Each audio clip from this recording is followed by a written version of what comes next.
కీర్తన గ్రంథము 119వ అధ్యాయము 125వ వచనాన్ని చదువుకుందాం.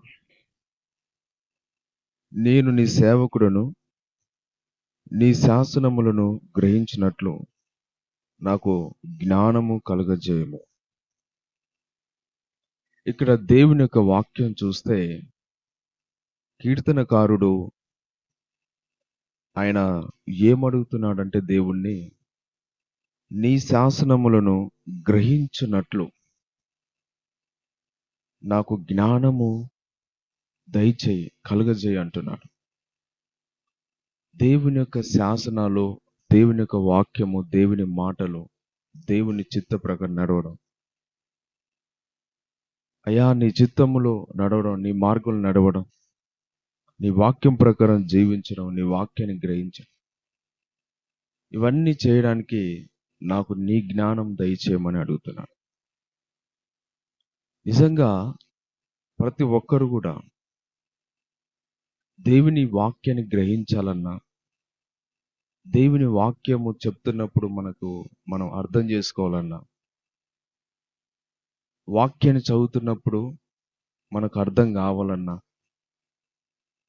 వాక్యానికి మనం లోబడి జీవించాలన్నా, దేవుని మార్గంలో నడవాలన్నా, పరిశుద్ధంగా జీవించాలన్నా మనకు దేవుని జ్ఞానం కావాలి. దేవుని యొక్క తెలివి, దేవుని యొక్క వివేచన మనకు కావాలి. అప్పుడు మాత్రమే ఆయన వాక్యాన్ని గ్రహించగలుగుతాము, ఆయన చిత్త ప్రకారం నడుచుకోగలుగుతాము. మరి ఆయనని సంతోషపెట్టే విధంగా ఈ లోకంలో మనం జీవించగలుగుతాం. ఎందుకంటే ఈ లోక జ్ఞానము దేవునికి వెర్రితనంగా ఉంది. అది దేవునికి ఇష్టమైంది కాదు. ఈ లోక జ్ఞానము దేవునికి వెర్రితనము. ఆ జ్ఞానము ఒకవేళ నువ్వు కలిగి ఉన్నట్లయితే, ఈ లోక జ్ఞానం కలిగి ఉన్నట్లయితే దేవుని చిత్త ప్రకారం నడవలేవు. వాక్యం విన్నా నీకు అర్థం కాదు, లోబడలేవు, గ్రహించలేవు, దేవుని చిత్త ప్రకారం నడవలేవు నువ్వు.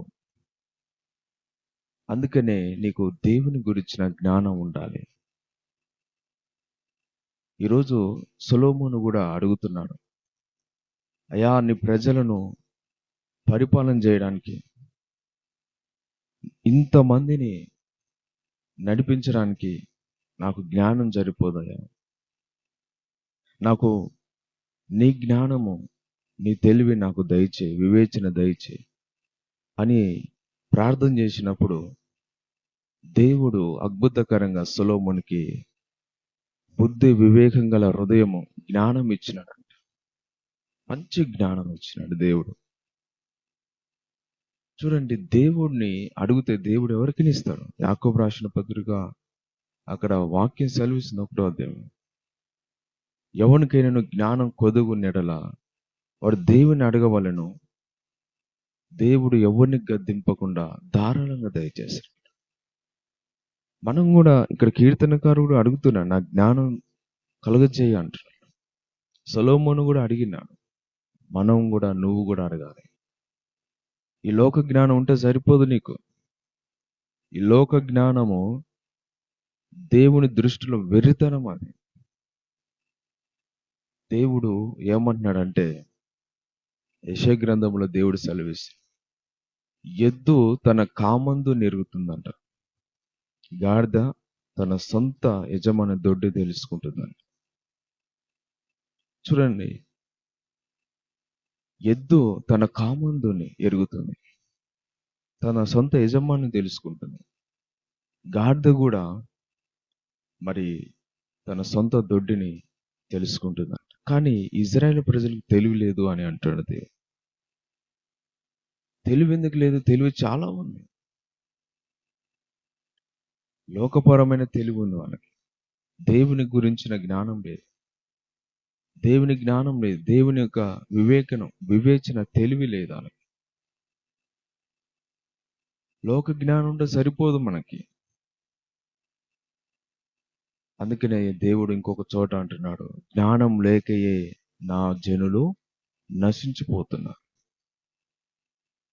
ఈరోజు అందుకనే జ్ఞానము, లోకపరమైన జ్ఞానం ఉంది, దేవుని గురించిన జ్ఞానం లేదు. కాబట్టి అందుకే నశించిపోతున్నారు.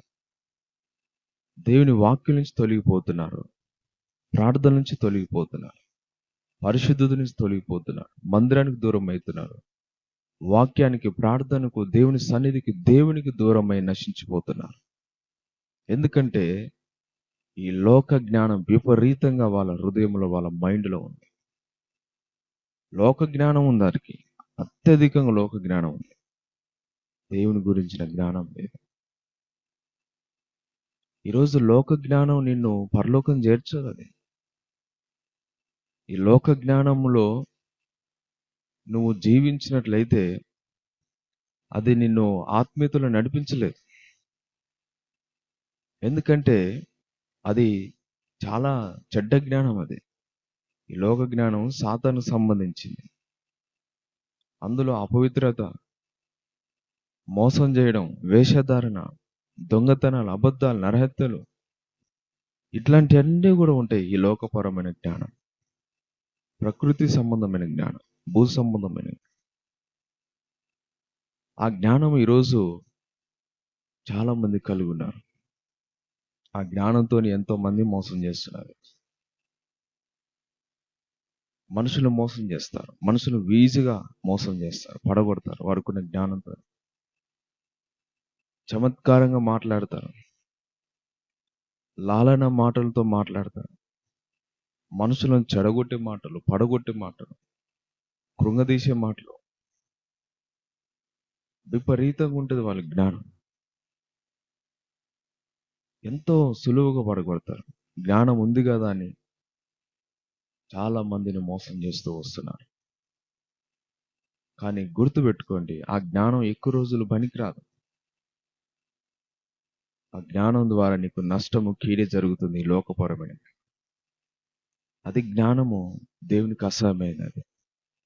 ఈరోజు అందుకనే ఆ జ్ఞానం ఉండబట్టే మనుషులు ఒకరినొకరు చంపుకోవడం, ఒకరినొకరు దూషించుకోవడం, ఒకరినొకరు తిట్టుకోవడం, కొట్టుకోవడం, మోసం చేయడాలు, దగా చేయడాలు, అన్యాయం చేయడం, అన్యాయమైన తీర్పు తీర్చడం, అన్యాయంగా జీవించడం, అక్రమంగా జీవించడం, ఇలాంటివన్నీ కూడా ఇది ఈ లోక జ్ఞానము. కాబట్టి ఆ విధంగా లోక జ్ఞానము ఉండకూడదు. మనం లోక జ్ఞానం మనలోకి రావద్దు. దేవుని బిడ్డలు దేవుని జ్ఞానము అడగాలి, దేవుని జ్ఞానం అడగాలి. దేవుని జ్ఞానం ఏ విధంగా ఉంటుంది, దేవుడిచ్చే జ్ఞానం ఏ విధంగా ఉంటుంది ఒకసారి చూడండి. యాకోబు రాసిన పత్రిక 3వ అధ్యాయము 17-18 వచనాలు చదువుదాం.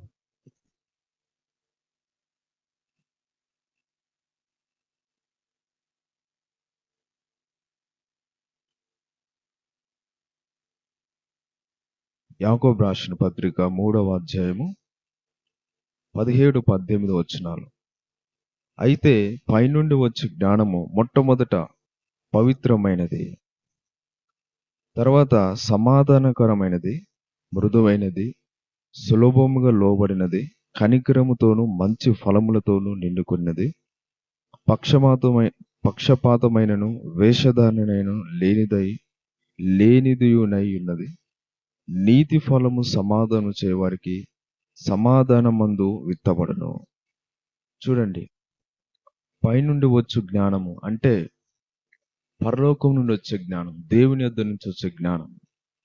అది ఎలా ఉంటుందంట? పవిత్రమైనదంట అది. చూడండి, దేవుని జ్ఞానము ఎంత శ్రేష్టమైందో, పవిత్రమైన జ్ఞానం.